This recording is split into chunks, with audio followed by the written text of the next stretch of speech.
us part, in sickness or in health. Sa hirap o ginhawa, yan ang sumpaan ng mag-asawa kapag kinakasal. Pero sa realidad, hindi lahat ng pagsasama may happy ending. Ang ikukwento ko sa inyo ay isang unhappy ending na nauwi sa pagpatay na isang provincial board member sa asawa niyang mayor sa probinsya ng Bohol. Kinidnap umano, dinala sa laot, binaril, binalot ng lambat ng bangkay at itinapon ang katawan ng asawa sa gitna ng dagat. Ang biktima ay si Bohol Mayor Gisela Buñuel ng bayan ng Bien Unido. Ang pumatay, ang asawa niyang Bohol Provincial Board member na si Nino Ray Buñuel at iba pang kasamahan. Lahat ng ito nangyari noong June 2017. So, papaanong nauwi ang dapat sana'y pagsasamang bunga ng pagmamahalan sa ganitong klase ng krimen? Paanong nadiskubre at paanong nahuli ang mga nasa likod nito? Nasaan na nga ba ang bangkay ni Mayor Gisela Buñuel? Sinuyod ng mga pulis, Philippine Coast Guard at pati ng Korean diver ang Isla Caubian sa Lapu-Lapu City, Cebu. Hinahanap nila ang bangkay ni Mayor Gisela Buñuel ng Bien Unido, Bohol na binaril umano at itinapon sa dagat ng kanyang mister na si Bohol Board Member Ray Buñuel.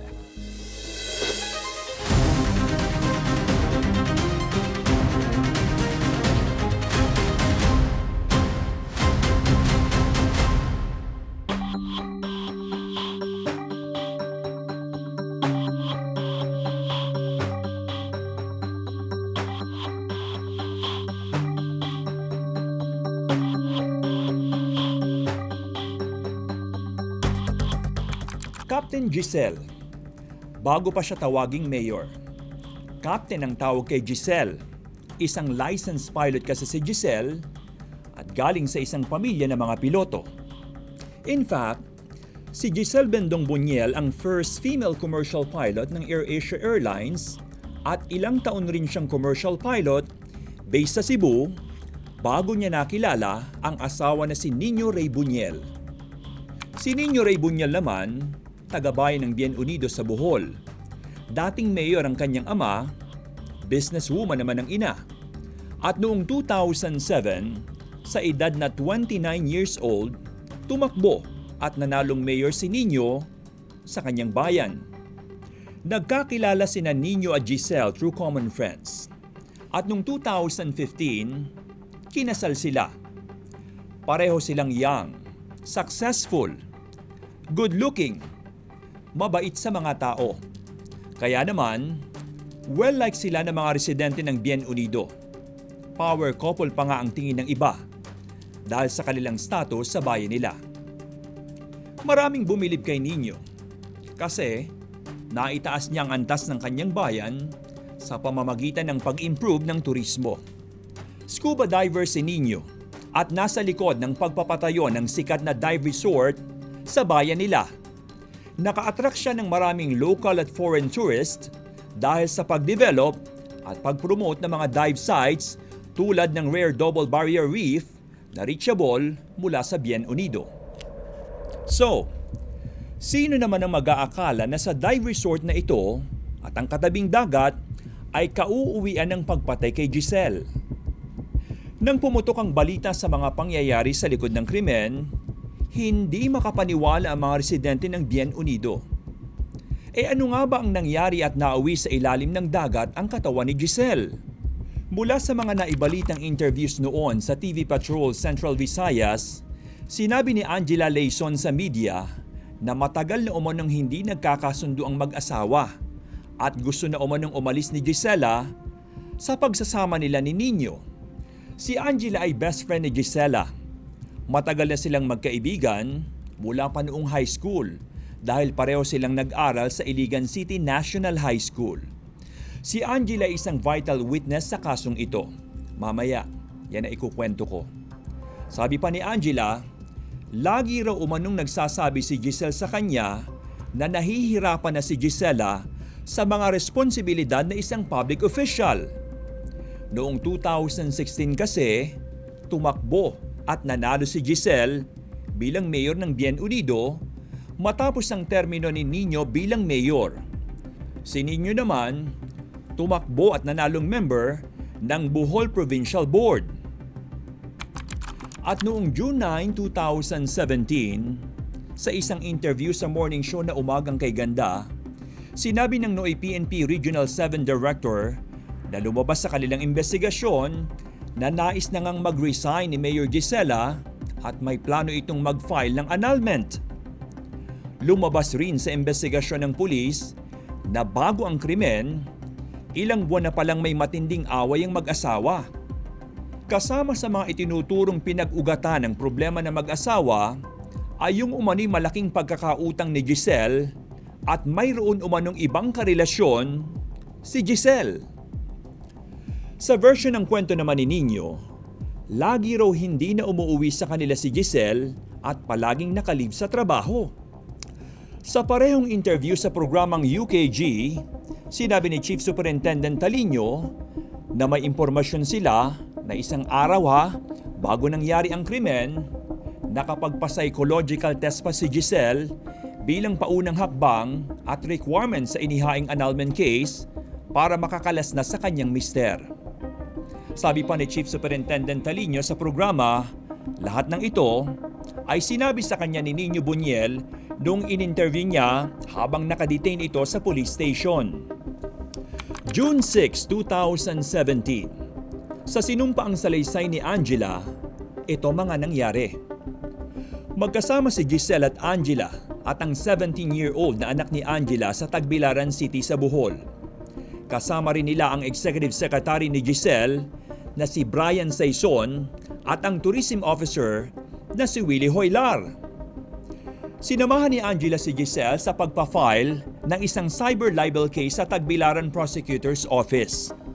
Pagkatapos, pumunta sila sa Commission on Audit Office doon din sa Tagbilaran.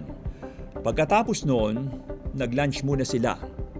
Pero, napansin ni Angela na hindi na nila kasama si Willie Hoylar.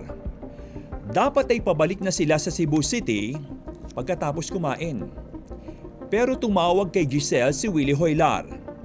Sabi ni Hoylar, kailangang bumalik si Giselle sa Bien Unido dahil may importante raw dokumento na kinakailangang pirmahan. Si Angela, ayaw na nga sanang pumunta sa Bien Unido dahil malayo. Mga at least 2 oras ang biyahe. Pero pumayag raw si Giselle at mga 6 p.m., umalis sila sa Tagbilaran para pumunta na nga sa bayan ng Bien Unido. Nakarating sila sa Bien Unido na mga about 8 p.m. Dumiretso sa Dive Camp Resort. Ito yung resort na in-establish ni Nino Buñuel. Dito na umano dadalhin ang mga dokumentong dapat pirmahan ni Gisela. Wala raw balak sina Angela at Giselle na mag-overnight sa resort dahil may kailangan silang gawin sa Cebu the next day. Pero inabot na sila ng gabi, kaya doon na sila natulog. Magkasama sa room number 10 sina Giselle at Angela. Nasa ibang room naman ang anak na lalaki ni Angela at ang Executive Secretary na si Brian Saison. June 7, 2017, alas 2 ng madaling araw. Sa testimonya ni Angela, habang natutulog sila ni Giselle, may mga 6 o 8 lalaki na nakabonet ang bigla na lang pumasok sa kwarto nila. Bigla raw siyang hinatak mula sa kama papunta sa sahig. May 2 lalaking hinandcuff siya at nilagyan ng duct tape ang kanyang bibig. Nahirapan nga raw huminga si Angela lalo't may asthma siya. Narinig ni Angela ang isang lalaki na nagbigay ng instruction sa mga nakabonet. Ihipos na. Ibig sabihin, dispose her. Doon narinig ni Angela si Gisela na nagmamakaawa at sinabing, In. Ayaw in. Kay anak ni Lalay, napapikas kwarto.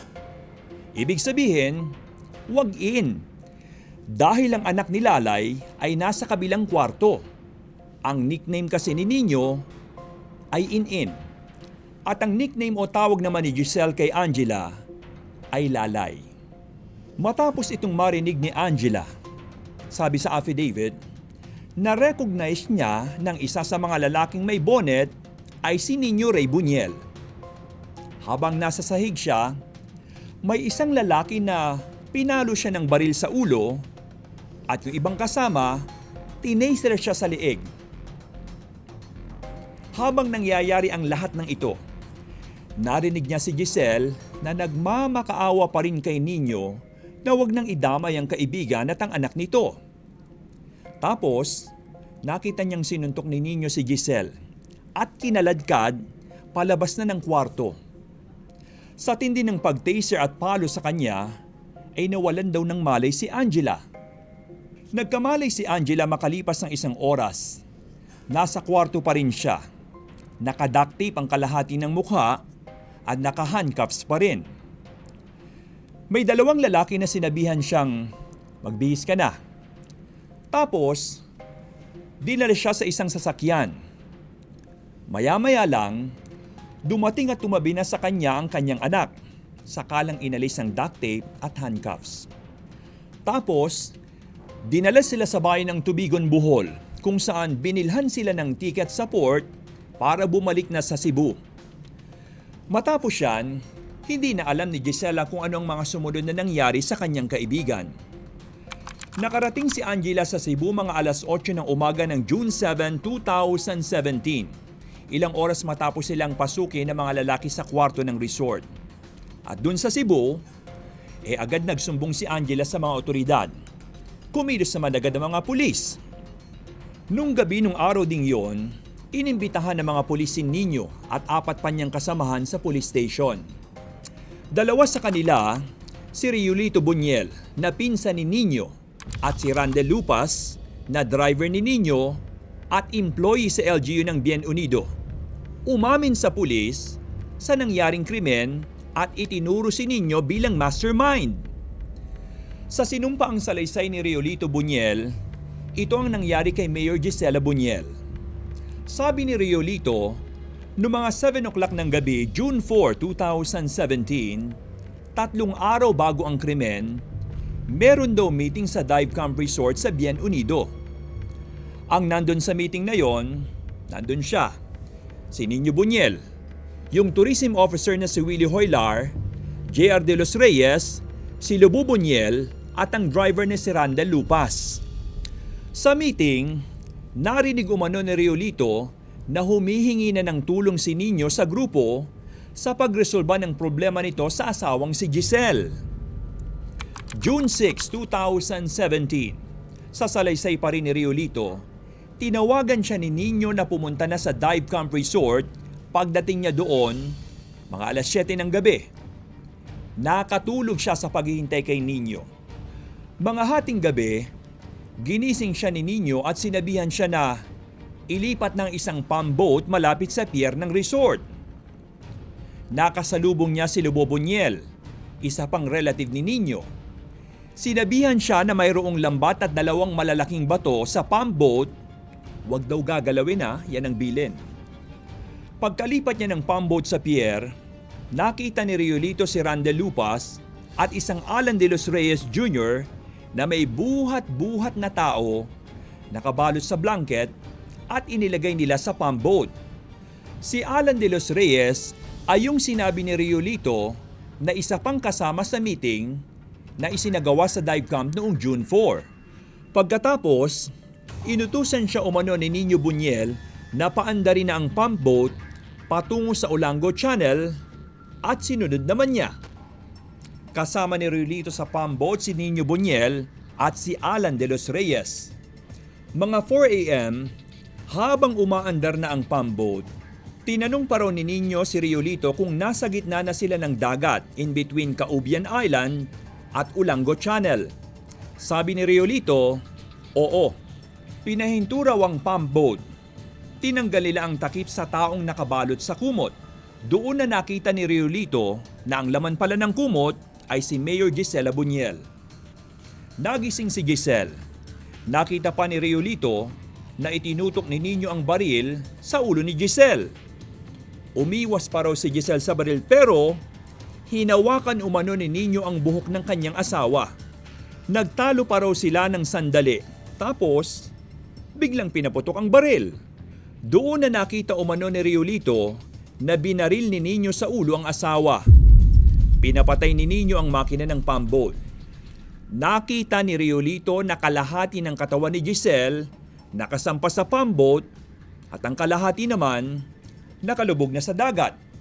Doon raw inutusan si Riolito na kunin ang lambat at yung dalawang malaking bato sa pump boat. At nakita umano ni Riolito na sa tulong ni Alan de los Reyes, itinapon ni Nino ang katawan ni Giselle sa dagat. Nakabalot sa lambat na may dalawang malaking bato. Lumubog si Giselle sa malalim na parte ng dagat. Sa testimonya pa rin ni Riolito matapos ang krimen, inutusan raw ni Nino si Riolito na dalhin ito sa Lapu-Lapu City sa Cebu. Pagkatapos, binigyan raw ni Nino si Riolito ng 10,000 piso para manahimik. Sinabihan siya na umalis muna sa bayan. Pero nang ibigay na ni Riolito ang pera sa kanyang asawa, abay ayaw nitong tanggapin. At doon na raw lumapit si Riolito sa mga pulis para mag-confess sa nangyari kay Mayor Giselle. Matapos ang pagsusumbong ni Angela Leison sa Cebu Police at ang confession ni Riolito sa mga pulis, sumuko rin ang driver na si Randel Lupas. Sa TV Patrol report noong June 13, 2017, ilang araw matapos ang krimen, sumuko sa pulis si Randel. Sa interview ng media, inamin niya na binigyan din pala siya ng 10,000 piso para manahimik. Sinabi rin ni Randel sa interview na nakukonsensya siya sa mga nangyari. Dahil sa mga nakuhang impormasyon, nag-dispatch ang mga pulis na mga divers para hanapin ang katawan ni Giselle. Mismong si Riolito ang kasama ng mga divers para ituro kung saan itinapon ang katawan ni Giselle. Nagumpisang paghahanap kay Giselle ng June 8 at lumipas ang maraming mga araw, kinol off ang search ng divers ng June 27. Merong na-retrieve na puting blanket sa ilalim ng dagat. Sabi ni Angela, ito raw ang blanket na ginamit nila sa resort. Pero, walang Giselle na nahanap. Matapos magbigay ng sworn statement si Riolito at Randel, kinasuhan si Nino Ray Buñuel ng parricide dahil sa pagpatay sa asawa. Kinasuhan naman ng murder sina Willie Hoylar, Restituto Magoncia Jr. at Alan de los Reyes. Kinasuhan rin sila ng kidnapping at serious illegal detention mula sa testimonya ni Angela sa ginawa sa kanya at sa kanyang teenager na anak. Si Riolito at Randel Lupas naging state witness sa kaso. Habang nakadetain noong 2017 si Nino at iba pang akusado, si Lobo Buñuel na humaharap noon sa kidnapping charges at si Alan de los Reyes ay nahuli lamang noong 2019, 2 years matapos ang pagpatay kay Mayor Giselle. At noong February 8, 2022, 5 years mula nang mangyari ang krimen, nag-plead ng guilty sa kasong homicide si Nino Ray Buñuel dahil sa pagpatay sa sariling asawa. Sa ilalim ng isang plea bargaining agreement, nagkasundo ang prosecution, ang defense at ang korte na payagang mag-plead ng guilty sa kasong homicide si Nino Ray Buñuel imbes na sa kasong parricide. Ang kasong parricide may parusang reclusion perpetua o up to 40 years imprisonment, habang sa kasong homicide, mas mababa naman ang sintensya. Sinintensyahan ng Lapu-Lapu City Regional Trial Court si Nino Ray Buñuel ng pagkakakulong ng 8 to 14 years.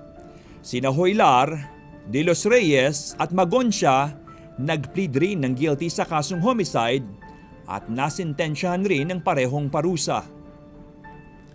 Nang umamin si Nino at ang mga kasama nitong akusado sa pagpatay kay Giselle sa harap ng judge, nag-attend pa at nanood sa korte ang kapatid ni Giselle. Napabalita na sinabi ng kapatid, "Justice is served." Halos 7 taon na mula nang itapon sa dagat ang katawan ni Giselle, pero hindi pa rin ito nakikita.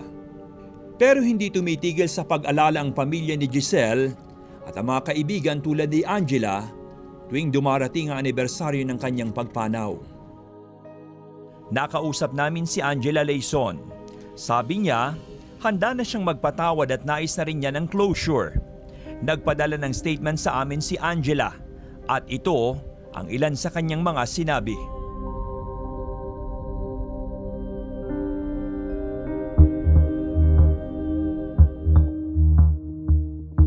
Kinontak namin ang kampo ni Nino Buñuel sa pamamagitan ng email sa kanyang mga abogado. Humingi kami ng statement o kahit na anong update mula sa kanilang kampo. Pero hindi pa sila sumasagot sa aming message. At yan ang kwento na kinahinatnan ni dating Bohol Mayor Gisela Buñuel. I-share nyo na ang mga comments ninyo dito sa aming YouTube channel. Mag-like, share and subscribe na rin kayo para masundan ang iba pang mga kwento. At kami po ay magbe-break muna, babalik kami para sa mas marami pang shocking stories. Sa darating na Season 4, ito ang pwede niyong abangan.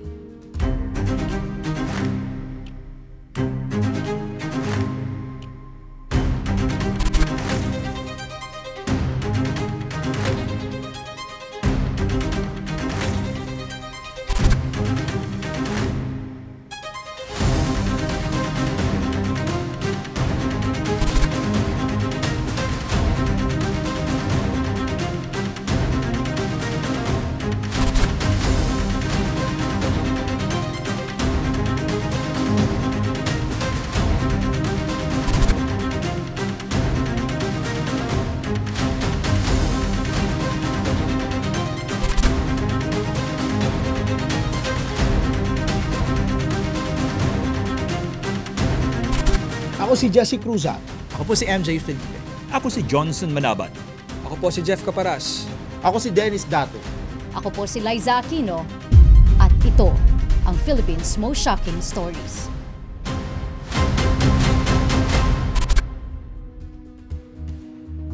Pero teka, next week, may special podcast ng Philippines' Most Shocking Stories. Sasagutin ng ilan sa mga tanong ninyo, pag-uusapan din ang mga most watched episodes at may mga reveal din sa paggawa ng mga episodes. Welcome sa very special episode ng Philippines' Most Shocking Stories. Ako po si Jeff Caparas. Usually, kami ang nagkukwento ng mga kaso, pero ngayon, tayo ang pag-uusapan. Ako po si Liza Aquino. At ako naman si MJ Felipe. Isasama na rin namin ang inyong mga comments and reactions. Kasama din dyan yung mga behind the scenes, favorite episodes, at syempre yung mga unforgettable reaction. Ako po si Jesse Cruzat. At ito ang Behind the Philippines' Most Shocking Stories, a podcast special.